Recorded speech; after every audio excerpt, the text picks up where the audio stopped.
Salutations. Just before we dive into this goldmine of a video, I'd just like to let you know that I recently uploaded another video. Sadly, and because YouTube is YouTube, they demonetized the video for a few days. I have gotten it resolved, thankfully. But unfortunately, that means that it really just didn't go out and nobody was notified about it. So just to let you know, I have another video out, and it was a very important video to me. It meant a lot to me. It was one of my favorite videos to make this year, and I think it's a very important video as well. So if you could go and watch that at some point and hopefully give it a like, I would be very much appreciative. And now back to Shane Dawson. This poor baby is hungry, trying to latch and eat, and Shane Dawson thinks it's funny to let the baby struggle and fight for breast milk or for a photograph. How sick. These YouTubers, Shane Dawson and Ryland Adams, just brought two twin boys into the world via surrogacy. These kids will now be forced to grow up without a mother because the dads look at them more as pets than human beings with development needs. Pray for these kids. Newsflash, everybody unfortunately brings children into this world because they think that they are going to stay babies forever and thus stay pets forever. As a very astute tweeter once said, sadly it's not an original thought, people want babies, not children. They want defenseless little babies who will stay cute, who will need them, who will love them, who are defenseless and who are completely reliant on them. People don't like children, they like babies.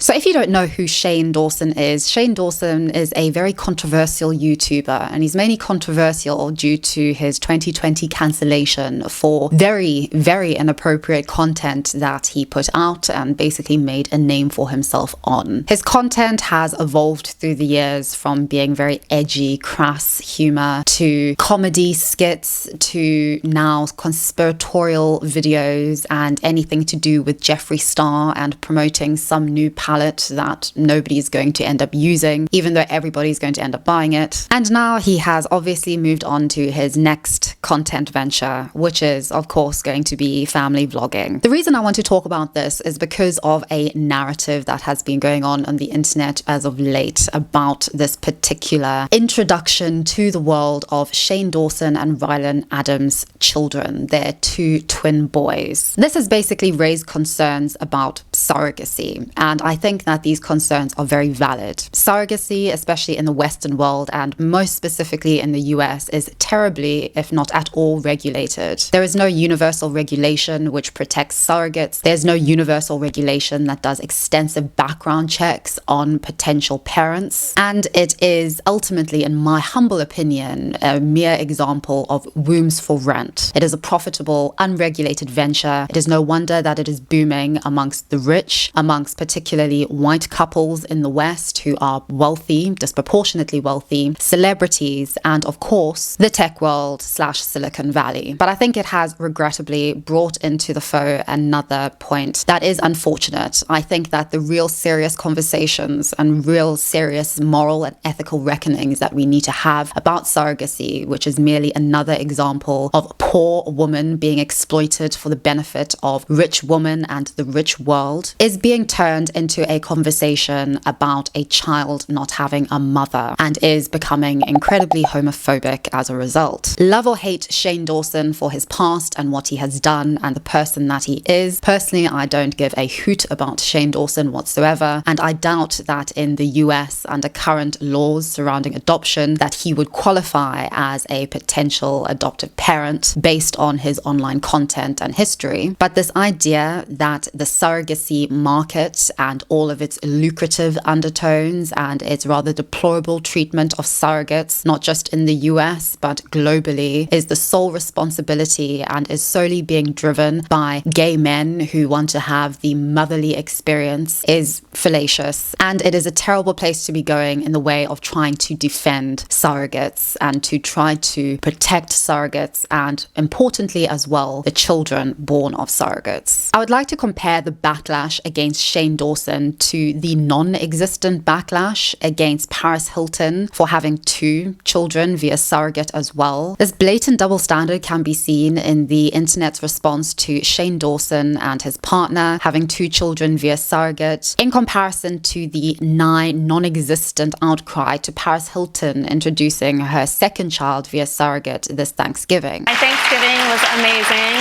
Of course, that's when I surprised the whole family with London. So this was like around 5 o'clock at night, and Carter got everyone in the living room. He's like, oh, I have a surprise. Like, everyone thought like a magician was coming. Like, we have a performer coming in. So everyone's all excited, like, okay. And then I walk in just holding like a pink blanket with the baby, and everybody was sitting there like, what?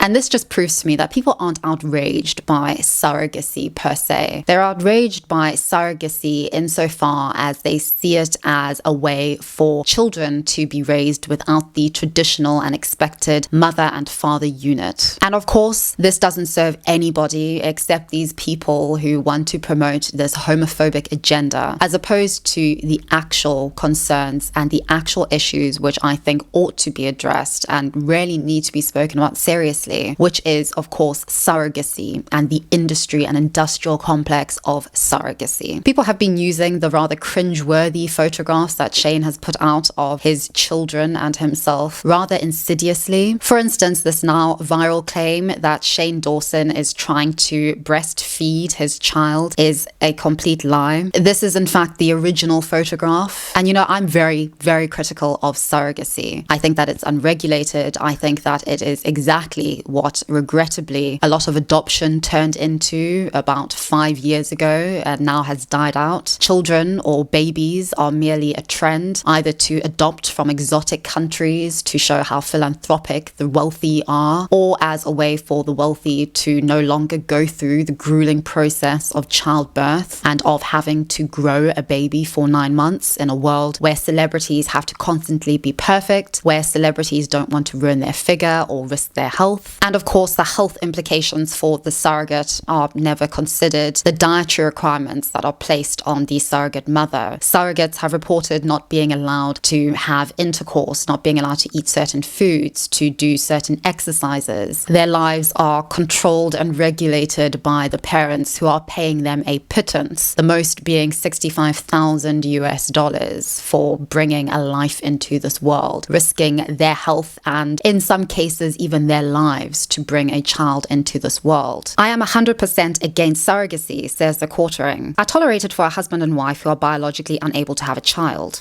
And there it is. Surrogacy is absolutely fine if it accords to our ideas of what a family should look like. But it is not okay if 2 gay men decide to use a surrogate. As I said, I think it's perfectly fine to be critical of surrogacy. I'm critical of surrogacy. I really have very strong, visceral feelings about surrogacy. And it really irks me and petrifies me that if I were to become a surrogate, I could pay for all of my student debt. I could put down a deposit on a little house and I could secure some savings for my future. Like, it's really quite like, I have a visceral feeling about that because it is one of those things that there's a market for it, and so it is so tempting and so driving to do something like that. But that is what brings up that feeling in the first place, that it is a market, that a child or a baby is a commodity as opposed to a human being, that a baby is a commodity as opposed to being appreciated as a human being that is going to grow into an autonomous child with feelings and thoughts of their own, with ideas and drives of their own, and is going to inevitably become an adult with a lot of questions, with a lot of mental health issues and trauma, no doubt. If adoption and fostering causes that kind of trauma and mental health issues to somebody like, for instance, me, I cannot imagine what it does to somebody born of a surrogate. But even though I am critical, I am understanding that it is a market. Sorry, editing me. I'd just like to add that the reason why the trend of adopting international babies has died out is because of greater and stricter regulations surrounding the adoption of babies internationally. And so when I say that I'm very critical of surrogacy, I'm not necessarily critical of people who decide to go down the surrogacy route. I think that it is is inevitable just based on how markets work and the incentives and driving forces of markets. Because adoption is so difficult, because it is nigh impossible for so many people to adopt nowadays, obviously people are going to go down the unregulated and very new way and market of surrogacy, where it is easier, it's clear cut, you don't have to hire lawyers, you don't have to be the quote unquote perfect couple, you can be anybody. So I think this has far more to do with the market and the market value of surrogacy, as opposed to it being the fault of individual people who are inevitably going down this route. I think that the fact that these people are trying to blame the entire industry of surrogacy on two men who just want to have a family, whether or not you agree that they should have a family. Most people in this world, I don't think, are fit parents, but lo and behold, they're going to have kids, and good for them and congratulations. But that is a part of living in this world as a human being in a society which doesn't cater to our specific views of it and our specific wants and beliefs of how it should be. He and his partner bought this baby from one woman and rented the womb of another woman. Also, he could pose for a photo pretending to be exhausted on a hospital bed. Come here quickly.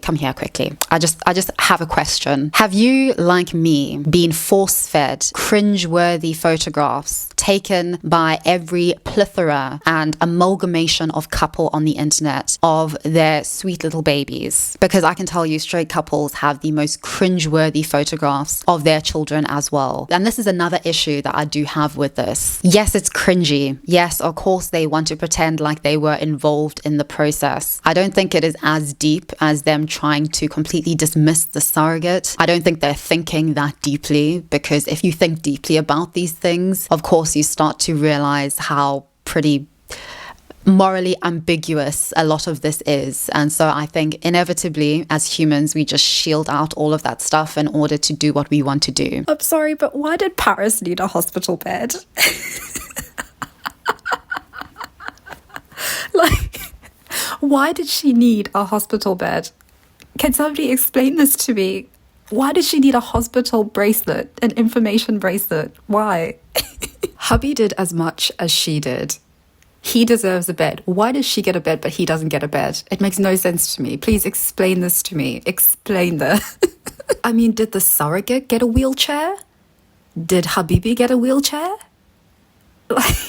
Becoming parents for anybody is a vanity project. It's not exclusive to the gays. The gays aren't the only ones who are vain. Everybody is. Of course, they're going to make it all about them. And of course, it's crass, it's cringeworthy, it's gross, it's ill. But this is not an exclusive Shane Dawson thing. This is not an exclusive gay parents thing. This is an all parents thing. All parents are vain and self-absorbed and are pretty shit parents a lot of the time. Sorry, I'll be nice. Not all parents, but I think a lot of modern parents. I think another point that is worth mentioning is this comparison that I made between the internet's response to Shane Dawson and Ryan Adams having children and acting maternal with their children relative to Paris Hilton having her child or children via surrogate. Paris puts out the same kind of cringe-worthy photos of being the mother, of nurturing her child, what have you. Whatever, parents are cringe. Let them be cringe. They're happy. Okay. It's like PDA, it's gross, but just let them be. I think people really have a problem seeing men being loving and being maternal and caring for their children, even though I think this is something that is so important and so vital for people to see men and their fathers as actual nurturers, as individuals who love their children and who can care for their children and provide them with the love and support that every child deserves and yearns for. This idea that mothers are innately nurturing and loving is just completely disproved by just anecdotal experience and anecdotal tales of cold, abusive mothers who aren't nice to their children, who don't have that maternal instinct, that quote-unquote stereotypical maternal instinct. Of course, I think that there are very important things and that there are qualities that mothers have that fathers don't have and vice versa. mother. But I think to deem a child already doomed to an absolutely awful, harrowing childhood because they don't have that stereotypical nurturing, loving, caring, trad mother or just mother, and the stoic, very upfront, emotionless father is not the case at all, and is a complete fabrication and myth about family and kids. You are severing that bond that's created, at least for the women, not for the child, by the way. The child is still creating that bond, creating that natural and instinctive relationship